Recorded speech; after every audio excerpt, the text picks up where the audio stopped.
Hello to everyone joining us today for the live stream event or watching the recording later. And for those of you who've watched some of my earlier bIOTAsphere videos, you know how passionate I am about DLTs in general and IOTA in particular. So today, building on my popular 100 billion reasons why video, I thought I'd up the ante with 600 billion reasons why, because hey, never hurts to have an extra 500 billion reasons to believe in a better future. So a couple of years ago, I was enjoying my morning venti vanilla latte in a neighborhood coffee shop where they had a round recycling bin near the back of the store with 3 openings. One for paper cups without the lids, one for cans, glass and plastic, and the last one was for other paper. Though newer versions replace this with an opening for compost. Perhaps you've seen them. Customers were clearly being invited to participate in the recycling process. After all, the cup I was holding was made of paper, and the lid on top was white plastic with those 3 well-known arrows. The cardboard sleeve also had a recycling logo clearly printed on the side. It all made sense until I looked more closely. There were 3 openings in the lid of the bin, but there was only 1 plastic bag inside. The recycling initiative was an illusion. So I asked to speak to the manager, and she confided in me that at their location, the property manager did not provide any recycling options, and in fact, all of the cups were thrown in the garbage and ended up in landfill. And that got me thinking about a problem that I've seen reproduced from Toronto to Tokyo, from New York to New South Wales. Single-use, hot and cold beverage cups made from high-quality, long fiber paper that are tossed away by the billions, typically within 15 minutes of being sold with a latte, a London fog, or a soda fountain cola drink. It's a problem of epic proportions, and it's emblematic of how we need to change consumer behavior and shift responsibility for cleaning up the mess we're all collectively making. I've spent much of the last year researching this industry, looking for answers to what appears on the surface to be an easy problem to solve, but in reality, it's a complex ecosystem problem that involves many different players, as we'll see in a moment. But this project is tailor-made for a permissionless, decentralized DLT that supports feeless micropayments and data transfers. The market potential is simply massive. But before we can talk about distributed ledgers, we have to understand the core business issues that perpetuate the problem and prevent existing technology from addressing it. As Greta Thunberg has so elegantly pointed out to the discomfort of many politicians and business leaders, we can no longer save the planet by playing by the old rules. This is a problem that requires changes in existing infrastructure, but also at the individual, municipal, commercial, and industrial levels, because you can't have one without the other. So while we're having conversations with many of the major players in this space, we still have a long way to go. We are, however, making steady progress to be the force for the change we'd all like to see in the world. So what's the deal with single-use paper cups? Well, to start with, most paper cups are coated with a thin plastic lining that prevents the contents from leaking out onto your lap. In the case of cold drink cups, they're double coated with a plastic film on the outside too to stop the paper getting wet from condensation. This makes them difficult to recycle.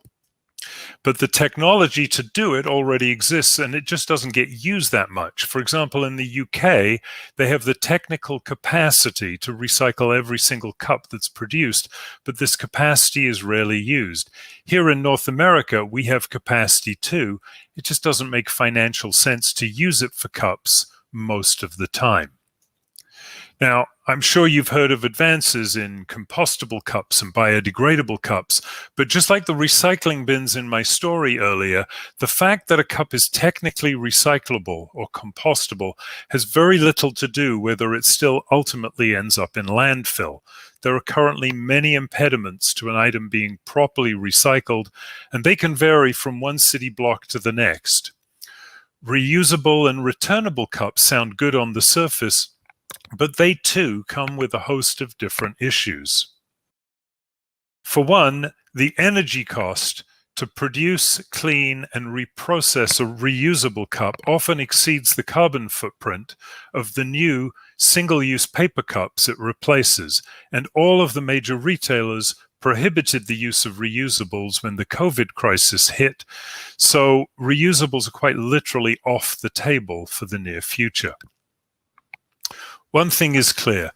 Any solution to this problem will require greater focus on extended producer responsibility so that those who produce these waste items pay to clean up the mess. But we also need viable and profitable markets for cup fiber, because without reliable demand for used cup stock, it simply makes more economic sense to dump this material in landfill, and that hurts all of us. Our solution inverts existing logic by focusing first on the far end of the cup life cycle, and in the process, we create an incredibly lucrative market in which everyone in the ecosystem wins. Distributed ledger and digital currency make the entire solution possible, and of course, IOTA makes it viable. So perhaps it'll help to get a sense of the size of the problem. 600 billion single-use cups are manufactured every year, and while 100% of them can technically be recycled, over 99% of them end up in landfill. Let's just put that in perspective for a moment. It's about 6.6 million tons of cups each and every year. If you put them end to end, the pile would reach 50 million miles, enough to circle the equator 2,000 times, or reach to the moon and back 100 times, or even to reach Mars. Compress and compact them all you can, and the huge pile would still stretch 2.5 miles from the United States Capitol building, along the National Mall, past the Smithsonian and the reflecting pool to the Lincoln Memorial. From the Washington Monument, it would sweep up to and beyond the White House, past Pennsylvania Avenue and Lafayette Square, to the steps of St. John's, the Church of the Presidents. Now imagine this vast area rising over 100 feet tall, higher than the American flag that flies above the White House, and you'll appreciate that this is a big problem, but it's one worth solving.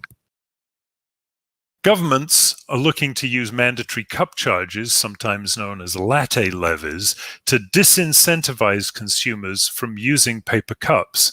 But the fees won't change behavior or get more cups recycled, though they might make your morning cup of Java more expensive, and almost none of that money will go to reducing the number of cups that end up in landfill.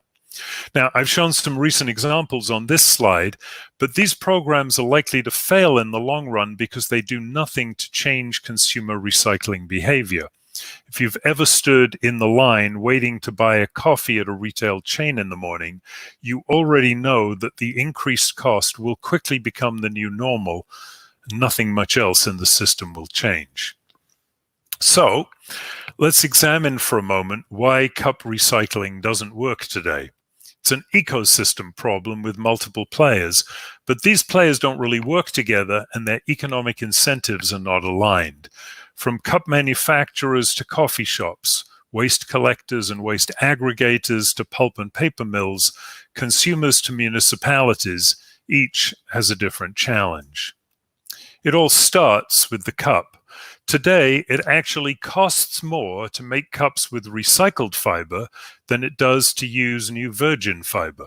Most retailers won't pay more for cups with recycled content, as it hurts their bottom line. It's that simple. Now, technically, you can make cups with 40% or more recycled fiber in them without impacting their structural integrity. but none of the big chains would buy them, so instead we keep cutting down trees.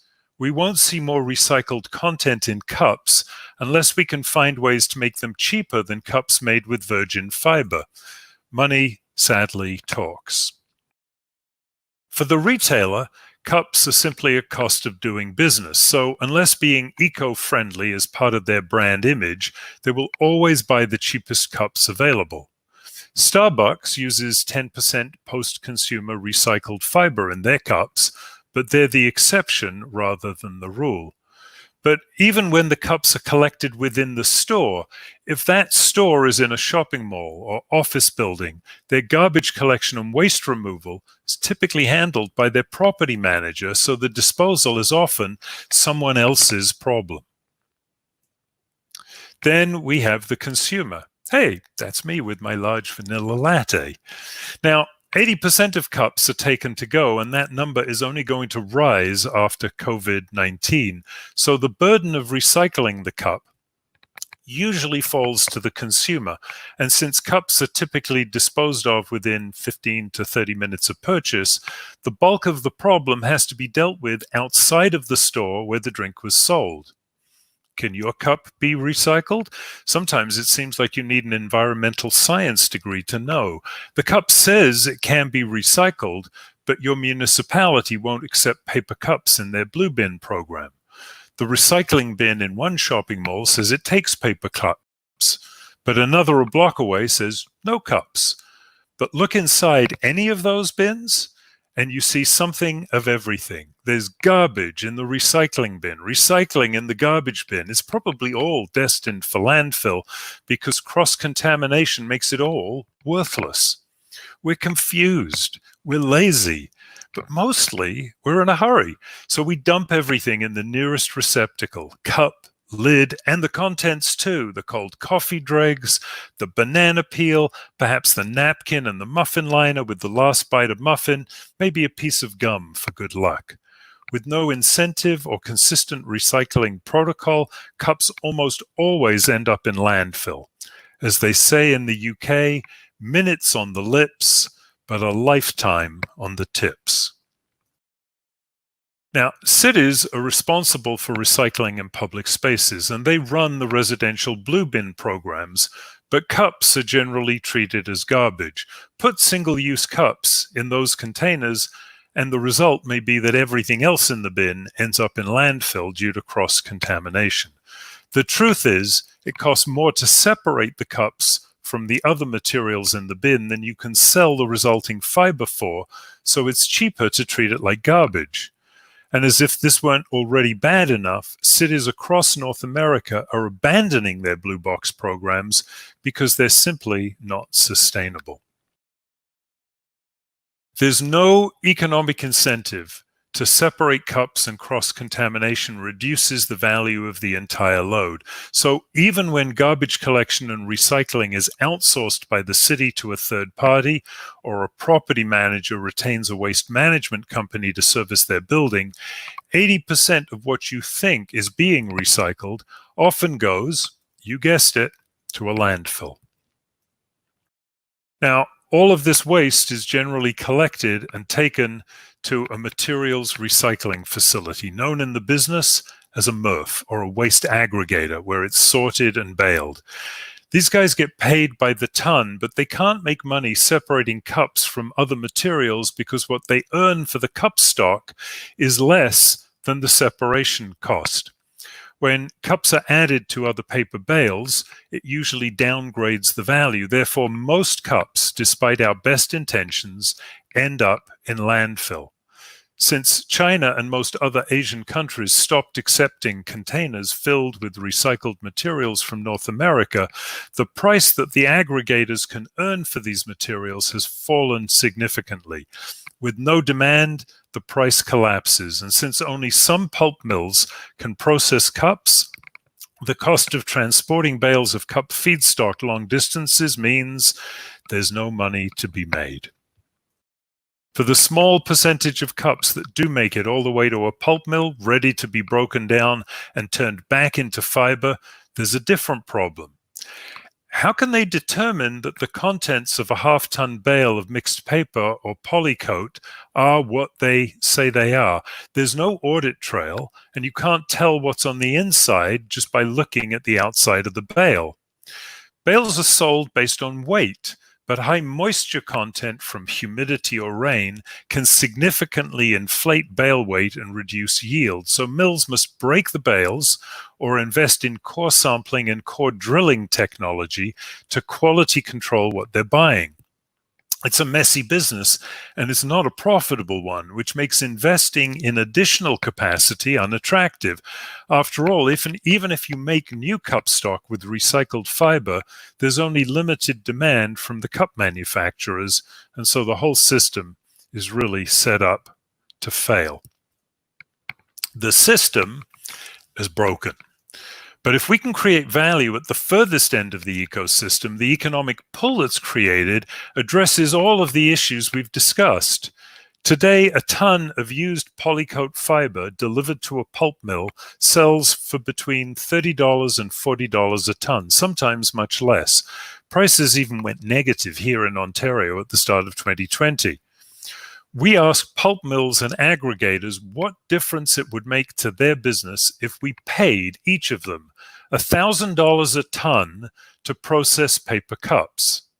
As you can imagine, their eyes widened and they told us it would be transformative, creating a huge demand for cups upstream. Cups used for recycling would become highly valued, collected, separated, and the resulting recycled paper output could be sold to cup manufacturers at much lower rates than today.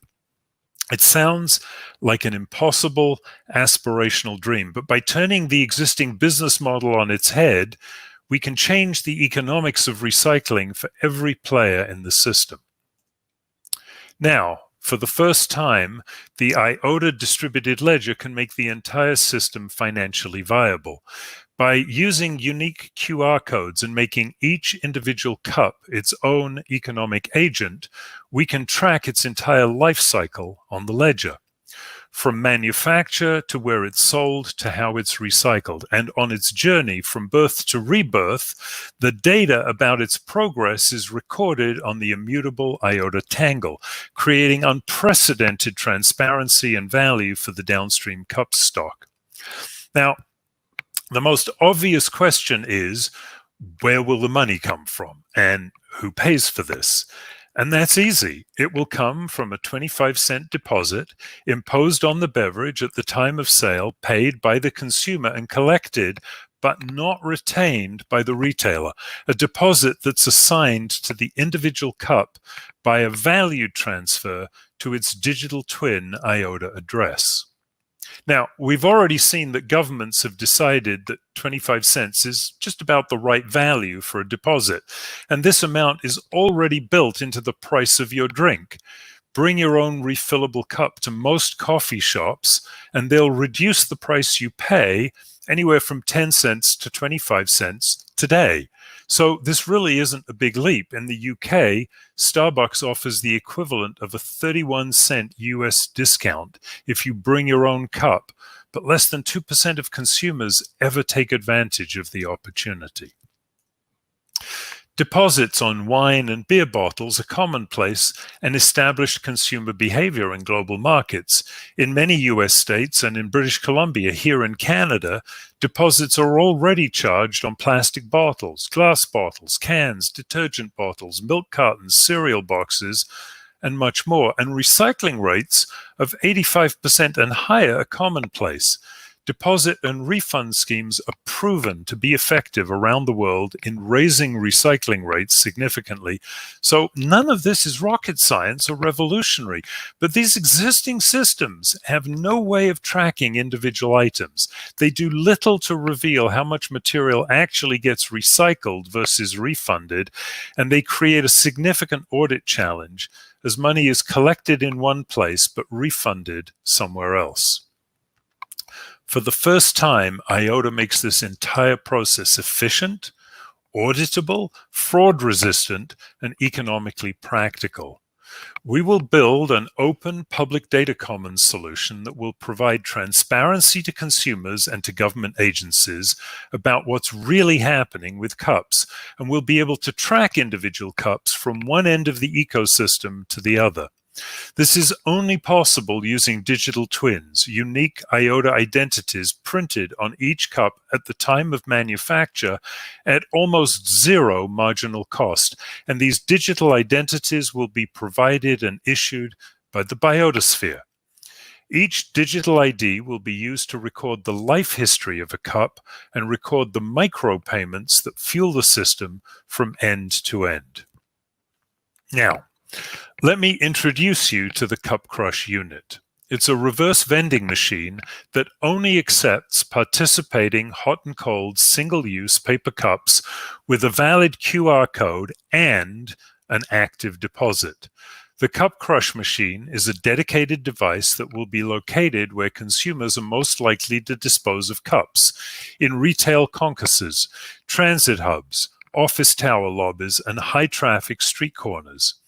The unit will be largely touchless. Scanning the cup will initiate the refund, and you'll be able to interact with the machine using a smartphone or just a physical piece of paper or plastic with little more than a QR code on it.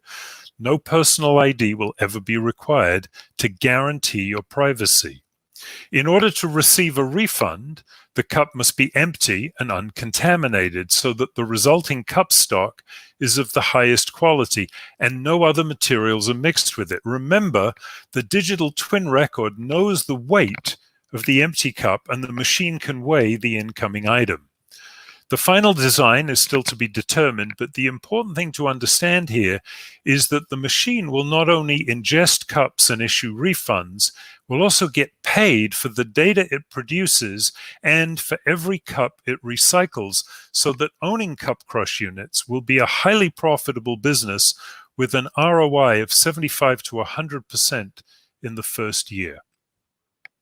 Now, of course, technology is important, but getting all of the players in this ecosystem on board is an essential component for agreeing on standards and getting the buy-in that leads to large-scale adoption, because without adoption, even the best concept will fail. Enter Fisk, the Food Industry Sustainability Consortium. Fisk is a non-profit foundation representing all the players in the ecosystem, from cup makers to pulp mills, from municipalities to coffee shops, from property managers and waste managers to the food packaging industry. Many of Fisk's members will be competitors outside of this context, so it's important that any solution be 100% permissionless and open, so even small players can participate on a level playing field.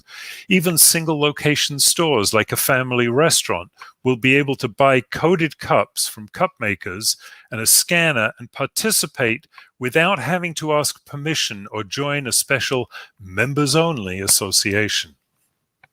Fisk's role is to drive adoption through marketing, consumer education, and public awareness campaigns. And like every other player in this new ecosystem, Fisk will receive a reward for every cup that gets recycled, so that it is fully funded and its activities are paid for by the system it represents. So now, with Fisk at the center of our new circular economy, let's see how the whole system works. First, the bIOTAsphere will issue bulk quantities of IOTA-based digital identities, which are at the very heart of the system.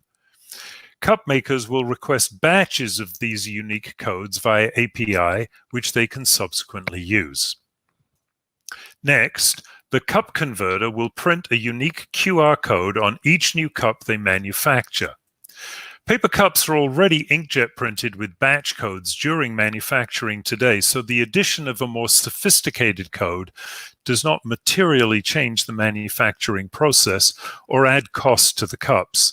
As the cups are produced, data is associated with each identity and is sent to the IOTA ledger.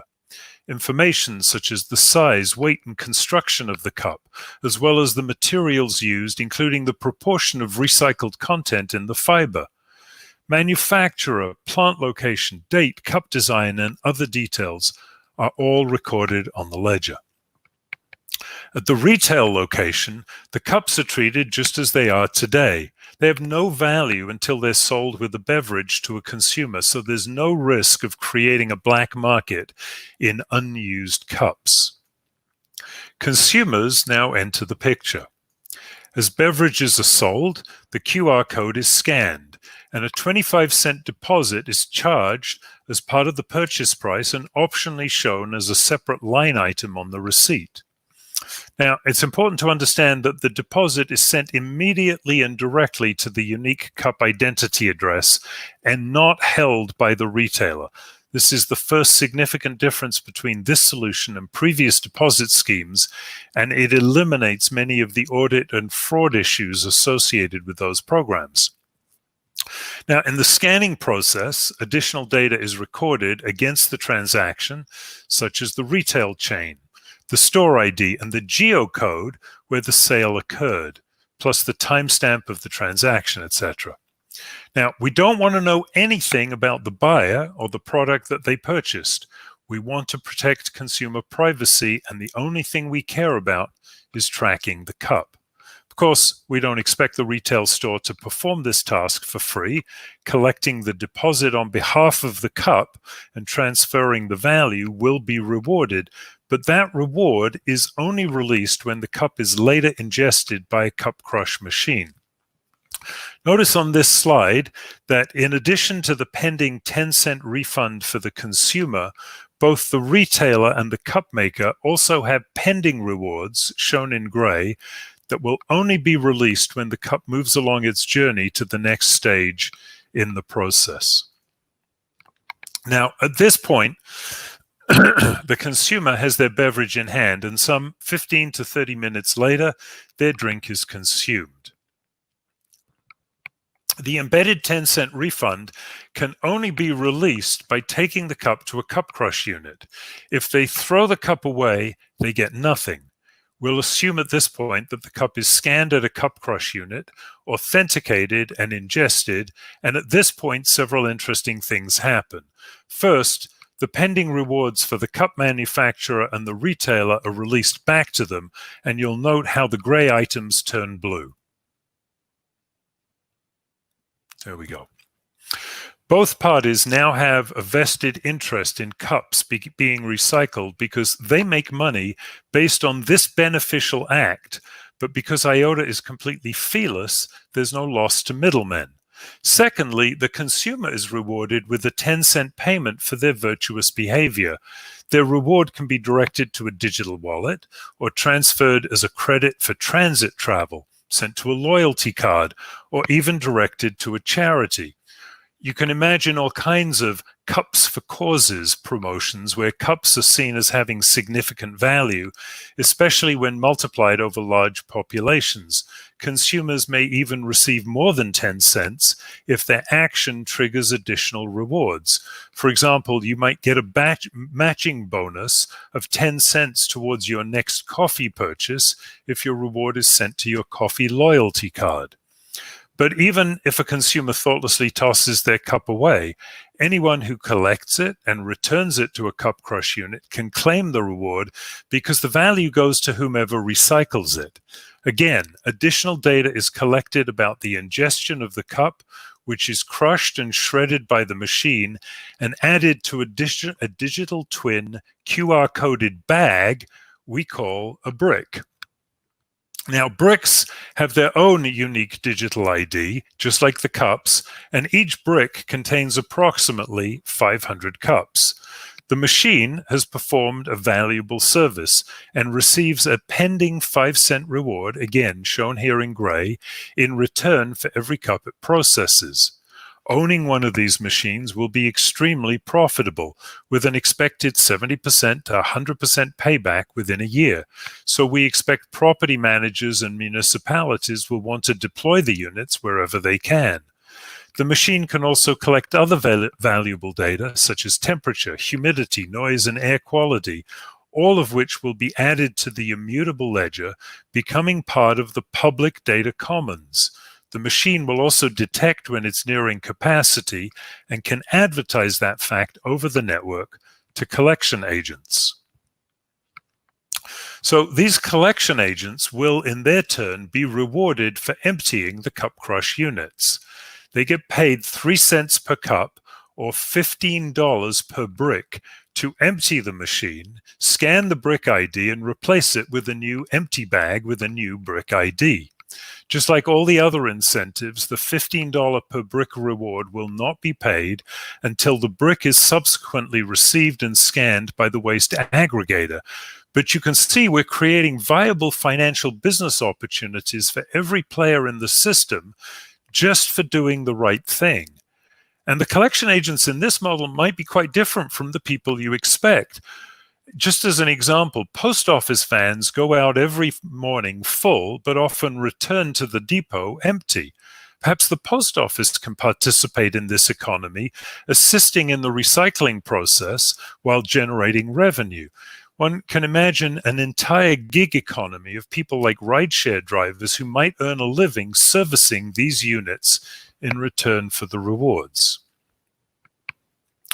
Now, collection agents will deliver the bricks to waste aggregators where they can be scanned and the transaction recorded on the ledger. The collection agents and the cup crush machine receive their reward, and the bricks are compacted, strapped, and added to half-ton bales containing 50,000 cups each. Now, each bale has a unique bale ID, and it contains details about each of the bricks it contains, and therefore data on every cup in the bale. The aggregator will earn 1 cent per cup for this service, but won't get paid until the bales reach the pulp mill. Remember that this 1 cent reward translates into $1,000 per ton for the aggregator, and they didn't have to spend time, resources, or energy separating the cups from other materials because everything in the bale is single-stream, uncontaminated cup stock. In other words, it's high-quality fiber that's not only desirable, it's extremely valuable, but only when it arrives at a pulp mill. So, after transportation to the mill, the half-ton bales are scanned. There's no need to take core samples or break the bales apart to ensure quality and consistency. After all, every bale comes with a full audit of every single cup it contains. The mill knows about the weight, construction, and fiber content of every single one of those 50,000 constituent cups, and they too receive 1 cent for every cup they recycle. At $1,000 per ton, you can be sure that they'll be actively searching for all the cup stock they can possibly find. For this sort of money, mills that don't currently have the technology to process cup stock will seriously consider making the required investments to compete in this lucrative market, and the resulting supply should help drive down the cost of recycled fiber, making cups that use recycled content cheaper. And so, the entire cycle becomes self-sustaining. Finally, when the bales are processed by the pulp mill and the record is written to the IOTA ledger, the pulp mill receives its payment. And at the same time, both Fisk and the bIOTAsphere each receive a 1 cent reward for their part in the ecosystem, and so the virtuous cycle begins anew. It's all very elegant and addresses most of the issues around cup recycling that exist today. However, no system is ever going to be 100% efficient, so you might be wondering what happens to the cups that people still throw away. It's a great question. Here again, the beauty of the DLT solution, and IOTA can provide the answer. While many recycling programs around the world have achieved return rates in the high 80% and 90% range, we assume in the early stages that perhaps a conservative 20% of cups will be returned to a cup crush unit. For the other 80%, we know from the ledger the timestamp of when the deposit was collected, and if the cup is not returned for a refund within 30 days, a smart contract will release those funds so they're not lost. Half of that money will be redirected to the municipality where the cup was sold. Remember, we have a geocode for the location of every transaction, and that means that the municipalities will receive funding to pay for local sustainability initiatives where the garbage was actually generated. The balance of the funds will go to Fisk to fund additional education, marketing and awareness, and bIOTAsphere to build and deploy additional cup crush units. And both of these initiatives will increase recycling rates so the system becomes more and more efficient and effective over time. Our current plan is to engage with one or multiple major urban cities to build the initial prototypes, and we want to conduct the pilot projects to prove out the system and demonstrate that it can not only work, but that it can change the way that both the industry and consumers look at cups. Here's how the numbers might play out if we conduct our pilot in the city of Toronto. Toronto uses about 600 million, not billions, 600 million cups a year, and we'd target the downtown core, aiming for about 10% coverage. That would mean printing 60 million of our smart QR-coded cups to be used by participating retailers in the core. We intend to locate 100 cup crush units in high-traffic areas such as subway stops, shopping concourses, office lobbies, etc., with a conservative target return rate of 20% to the machines. This assumes that 80% would still be disposed of as at present, except that the City of Toronto would then receive a significant income from those cups that are not recycled.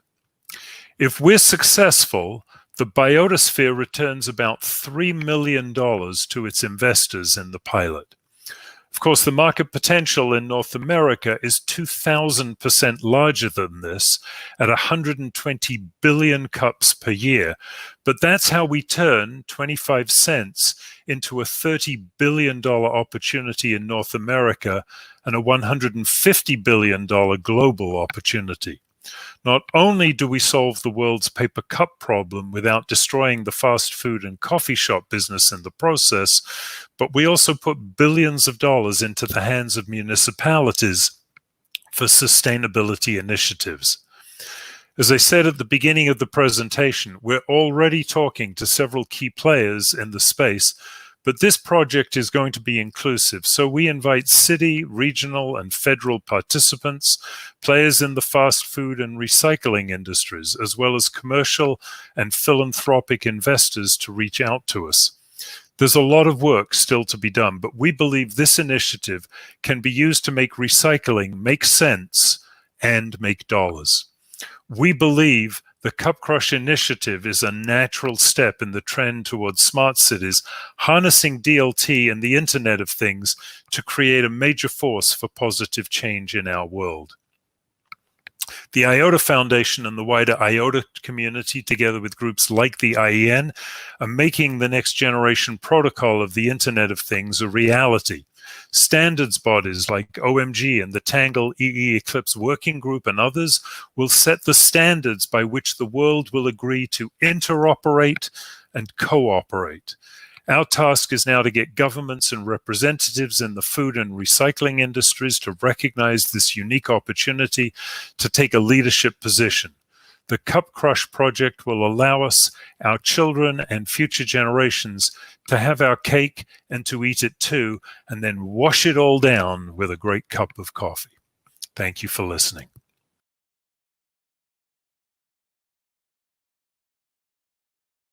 That was a great presentation, Terry. Thank you.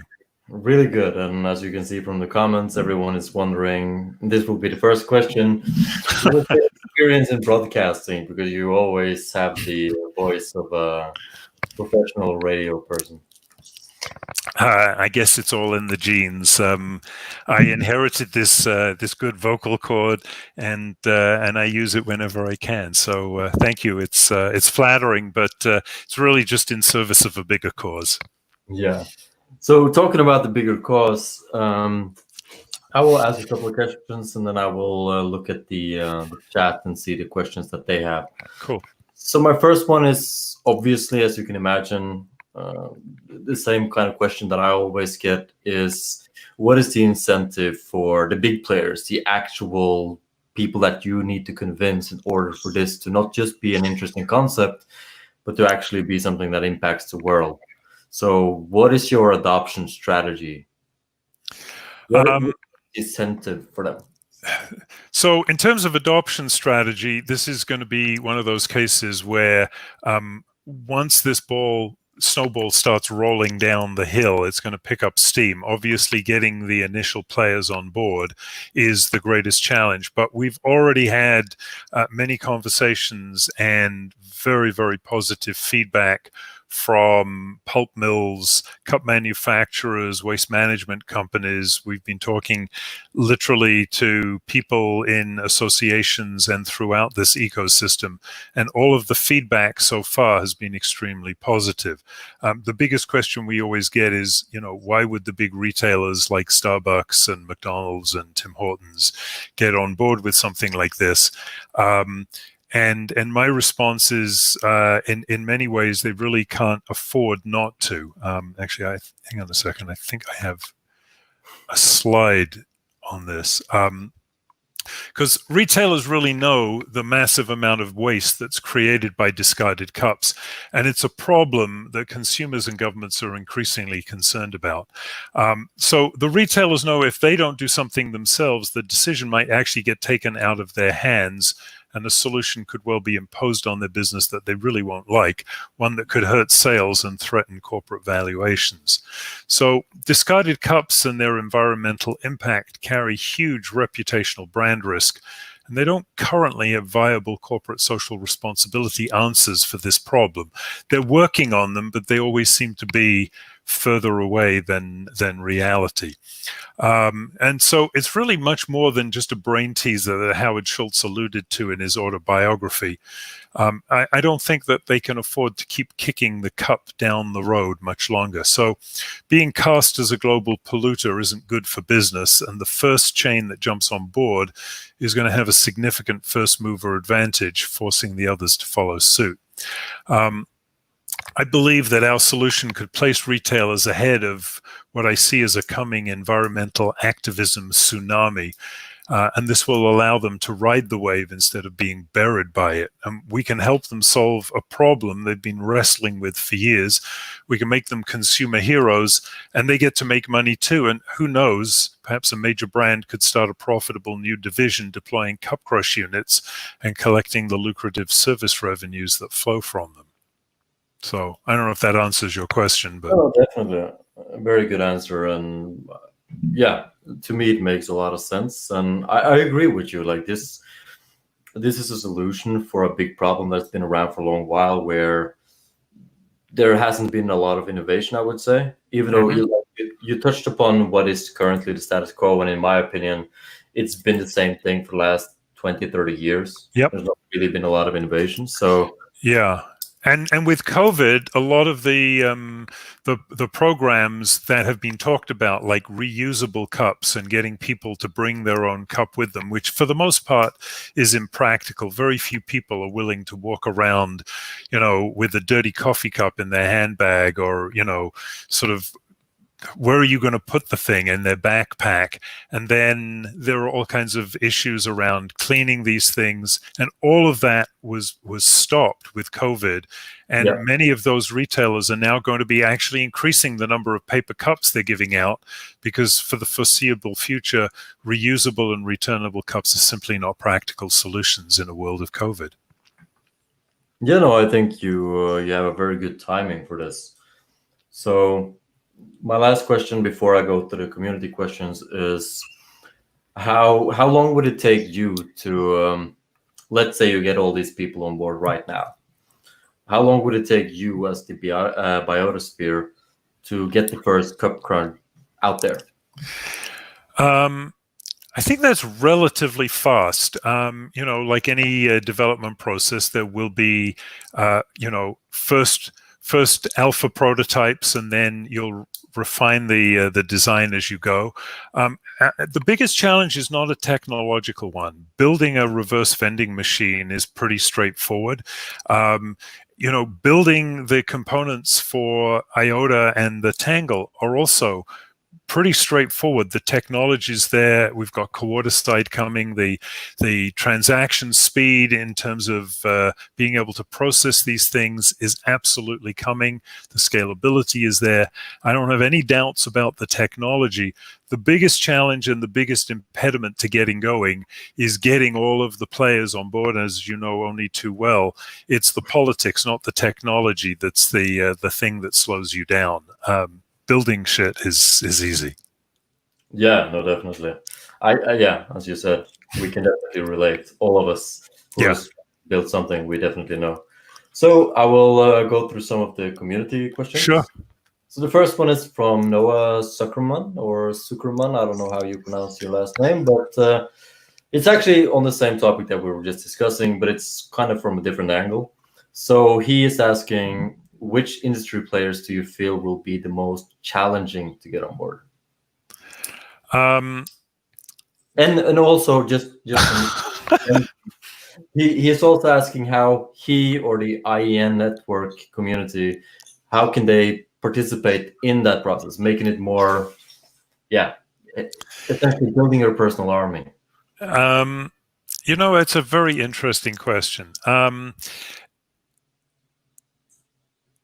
I think you're seeing around the world that grassroots movements where the people demand a change are coming more and more to the forefront. You know, if we look at Greta's movement in terms of getting young people around the world to demand the change that older generations talk about but rarely get going on, I think that kind of grassroots movement is absolutely going to make a difference. If you look at the power that a single photograph of a turtle with a plastic straw in its nose had on eliminating plastic straws globally, I don't think that turtle ever realized or was properly thanked for its contribution to humanity. But it's that kind of grassroots movement that makes an incredible difference. Straws actually represent a very tiny percentage of the amount of plastic that we need to recycle. But that one straw in that one turtle had a dramatic impact. And I think when people start demanding of retailers and governments start recognizing that there's only so much landfill, that will get people on board. And this is a problem that people in the industry are aware of. They know they have to solve it. They've struggled with it. They've wrestled with it. And we're presenting a solution that not only solves the problem at the front end, which is where people have always focused. Oh, we'll put a cup tax on the cup, and that will disincent people from buying coffee in paper cups. Well, it also hurts the coffee retailer's business, and we don't want to do that. We actually want to make it the same business model, but now find a way to actually move that extended producer responsibility, which is where it should be, so that the people who create the mess are responsible for cleaning up after themselves. I mean, we were taught that by our mothers as small children, get a good night's sleep and clean up your mess. And that's what we need to do. But we're doing it in such a way that everybody actually, by looking out for their own selfish rewards, actually serve the greater community. And we have a completely self-sustaining circular economy that works not only for all the participants, but for consumers and future generations and the planet. I hope that's not too wordy as a response. No, definitely not. I think that's very fair. And as you said, it's not about the platitudes. It's really about the action. And what I'm most impressed about this is that you've thought about all the different steps of the way. It's not just about, hey, let's give the consumer a little incentive. It's really about the entire life cycle of and in the entire ecosystem around how that life cycle transpires. So, and your presentation was brilliant. I think you've covered virtually all bases. Maybe the only one that I'm wondering a little bit about, you mentioned it briefly, was the Fisk part of this. Have you been in any dialogue with the regulatory bodies of this, or is this? So, Fisk would be more of an industry association, and we've already had conversations with some, as I say, of the major players, can't say who they are, where, there's the potential for this presentation to be delivered at a major industry association meeting later this year. Don't know if that's going to happen or not, but the first steps are being taken, and as the old saying goes, the 1,000-mile journey begins with a single step, and that's what we've done.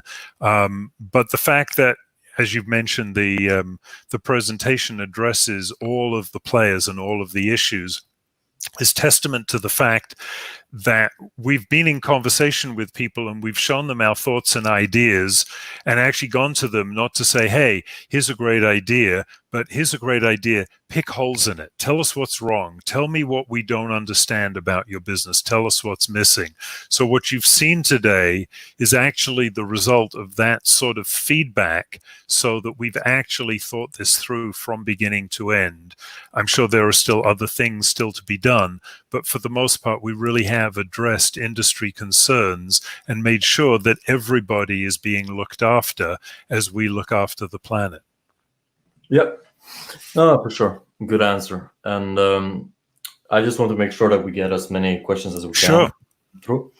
So one of the things that is being asked a couple of times here, so I will just, I will distill it into one question, is how do you optimize the usage of this in terms of where do you place the units, and also how will that actually look like in a store? Like if I have these cups, I want to discard them and I want to be a participant in this economy. How do you optimize that? Because of course today you pretty much just look at the data, where are people, and you try your best to just put it there. Is there any other alternative, or how are you thinking about the distribution of these? So for the pilot, the plan is to place these in high traffic areas, places where people traditionally, will deposit and drop off a coffee cup or a cola cup or something like that. So typically things like transit hubs, subway stations, large intersections, busy shopping malls. And we anticipate that, for example, a shopping mall might actually see this as a traffic builder, because now it might have the potential of bringing people to the store, and they could even incent people, bring your coffee cups to our mall, and when you deposit your cup, we'll do matching that you can use in any participating retailer in our shopping mall. So there's all kinds of things that we can do. Of course, the machines are intelligent agents themselves with their own digital identity. So the machines will start to inform us about which units are being used and when they're being used and how they're being used. And so that information will allow us, and because this whole thing is self-sustaining and self-funding, once we get the initial seed money, the machines pay for themselves very rapidly. And from the data we collect, the refunds on the cups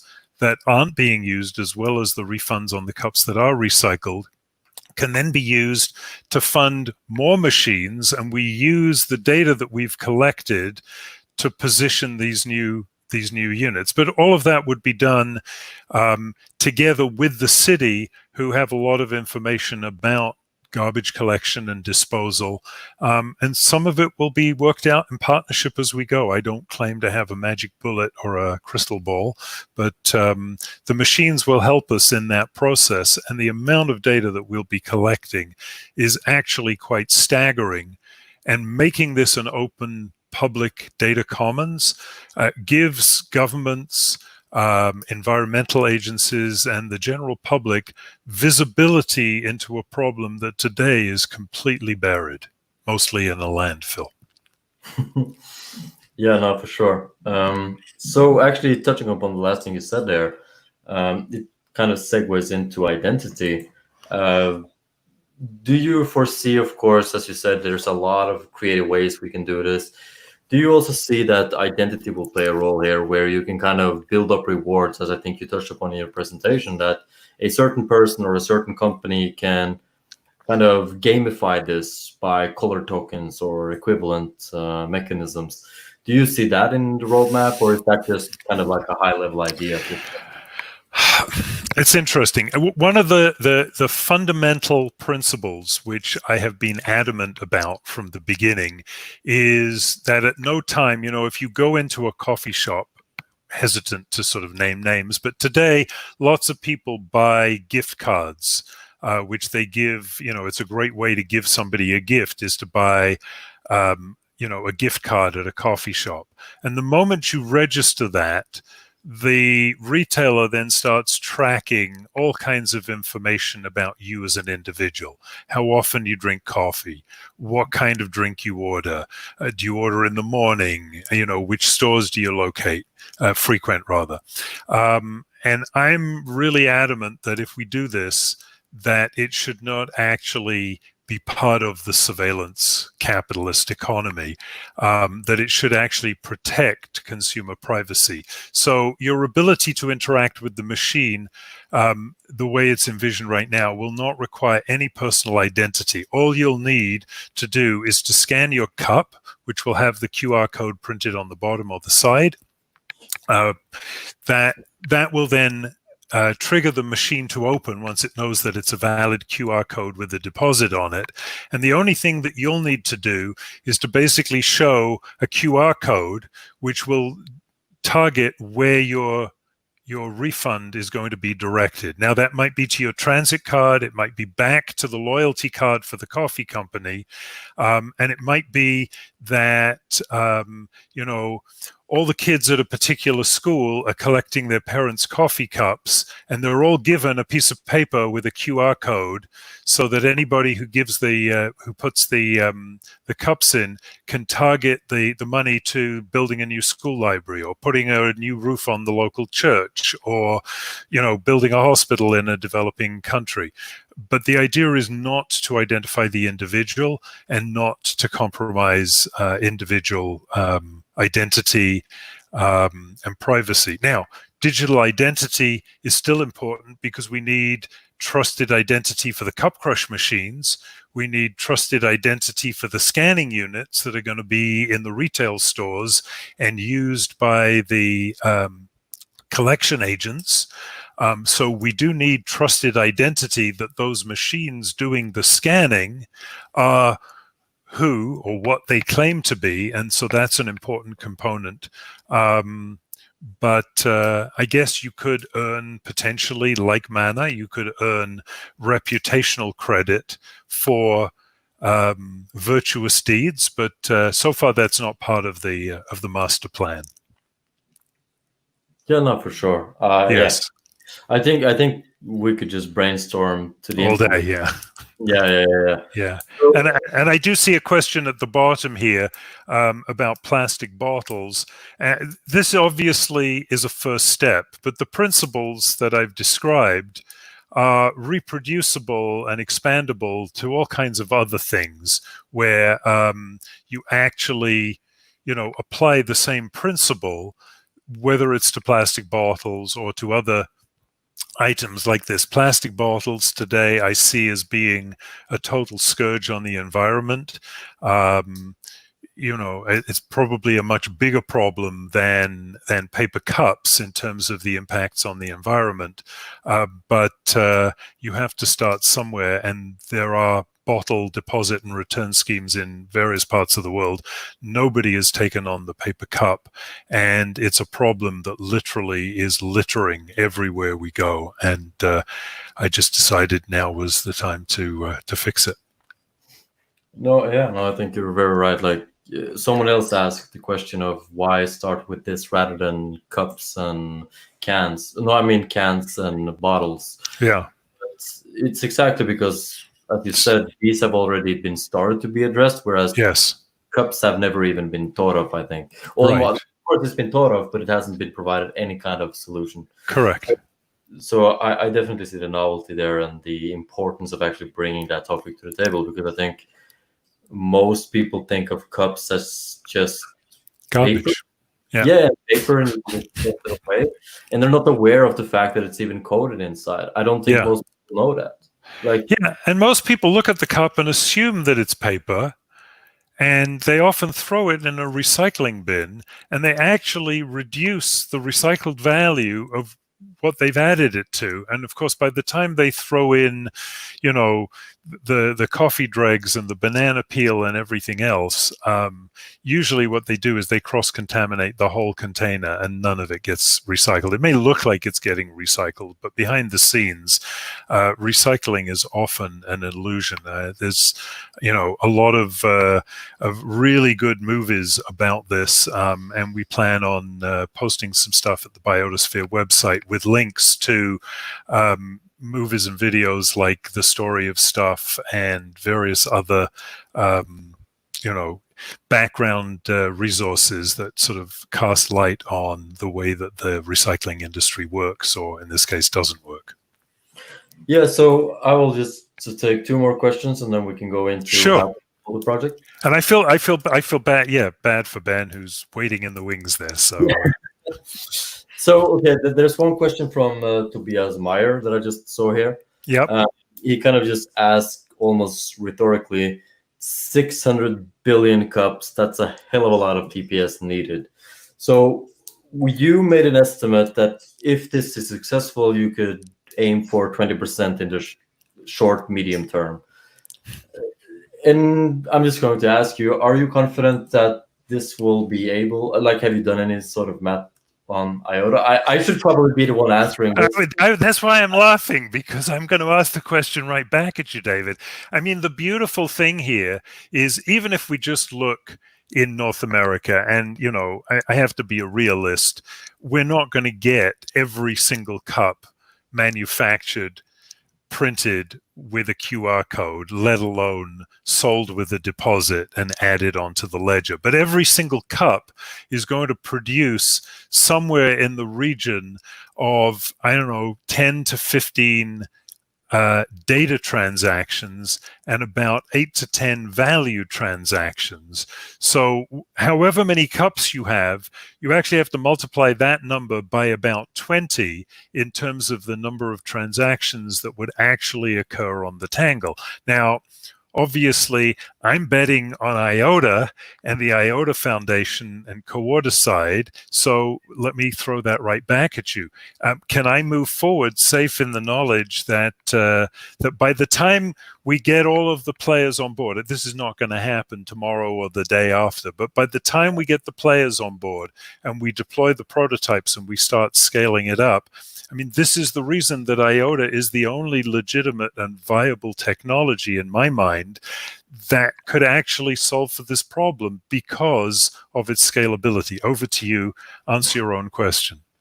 Yeah, no, certainly. And I think it's a very interesting point because, of course, when you start to think about scalability, people are like, okay, this is cool, it's all theoretical, etc. But here you have an actual use case where you can make it more tangible. So I know for a fact that post-Coordicide with slicing/sharding, this will not be a problem at all. So actually, it would just be very beneficial. Like we want as many transactions as possible. So So that answers Tobias's question. Cool. And the other great thing here, of course, is that, when you talk about slicing and sharding, a coffee cup is going to be purchased at a store and redeemed at a cup crush machine probably no more than 15 or 20 miles away. So it's not like you need to have an entire global DLT handling every single transaction. Most of these transactions are going to be very localized. And again, the sorts of solution that the IOTA Foundation are proposing with slicing and this sort of multiverse of tangles is perfectly suited to solve the sort of problem that we're addressing. Yeah, no, certainly. And I see just one last question before we move over to Ben. You keep saying that. Yeah, I know. Okay, so this is from Damsgaard. He says, I would love this for festivals. Most PF, I guess that's petrol fueled or something along those lines. Then we're really ahead thinking in environment too. Yeah, that's true. A lot of festivals try to do their best to make some cool gimmicks, but I guess the bigger question here is actually, what is the scale that these cup crush machines could process? He asks, actually, in the second here, I see that he actually asks how many per minute, whereas I don't think that's even relevant, because the IOTA network can handle it. And if you see a bigger demand, that like there's a huge queue, you simply get another cup crunch machine. Yes. Or make it faster. Yeah. So I think that kind of answers itself. I just want to make sure that I didn't. Yeah, I see some people are asking also questions about other things, like cigarette butts, etc. And sure, it's definitely it's a valid question, but we have to start somewhere. And I don't think we extrapolate into every single waste that humanity makes, because And you know, if we dive into the minutiae, I think we miss the big picture, quite literally. But in terms of Tobias's question, you know, the great beauty of these machines is, just like you bring in porta potties to a festival, you could bring in cup crush machines that could be used, whether it's for paper cups or if we expand into plastic bottles to do exactly the same thing. The machine itself, in addition to crushing and accepting the cups, will also be able to do things like air quality monitoring. But it could also have, since it's going to need some connectivity, whether it's 5G or Wi-Fi. So at a festival, the cup crush machine could also be a source of Wi-Fi signal or a 5G signal.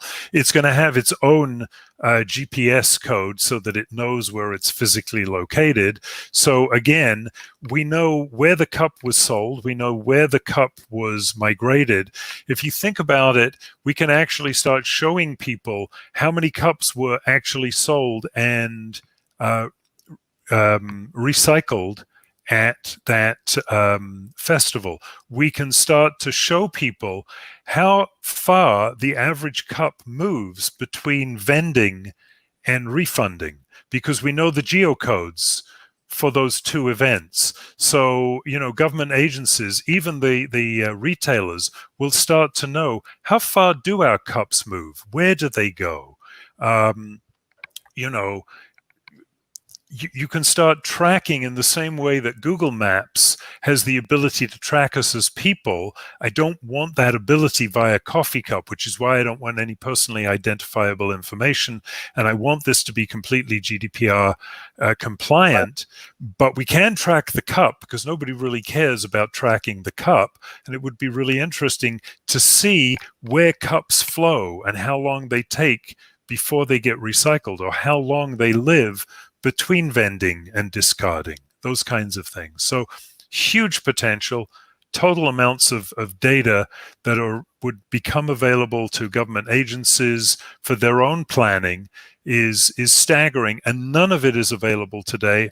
None of it has ever been available before, and it's all available at no extra cost, because the audit trail is immutable, it's trusted, and it comes at no extra charge, just as a function of operating the network.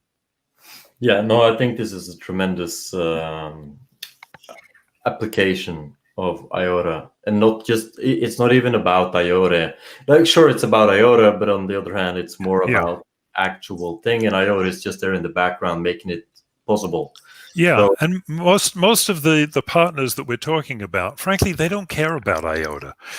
They care about the business problem and solving the business problem. And if IOTA happens to be the technology to solve it, great. If there was a better solution, they'd use that. I just don't know of a better solution. And obviously, I would like to think that I can do my part for the community and the network here. But it really is the best tool to get this job done. And I notice down here, I saw a message in here from Dennis. Introductions to anybody from within the community. If you have connections, if you know people, especially at the government level, because At the government level, we can make a lot of stuff happen, but governments only have so much power. We need everybody on board. This will be a community and a collective effort. But ultimately, we all share the planet. We better start taking care of it and make a profit while we're doing it. There's nothing wrong with that. Not certainly. So just to be a good host, because this is my first time hosting something like this, I thank you a lot for the presentation. It's tremendous. I think the project is going to really open the eyes of people and also bring a lot of new players to the IOTA ecosystem. So hopefully that cup will go into a cup crunch in the future. Cup crush, I mean. We hope so.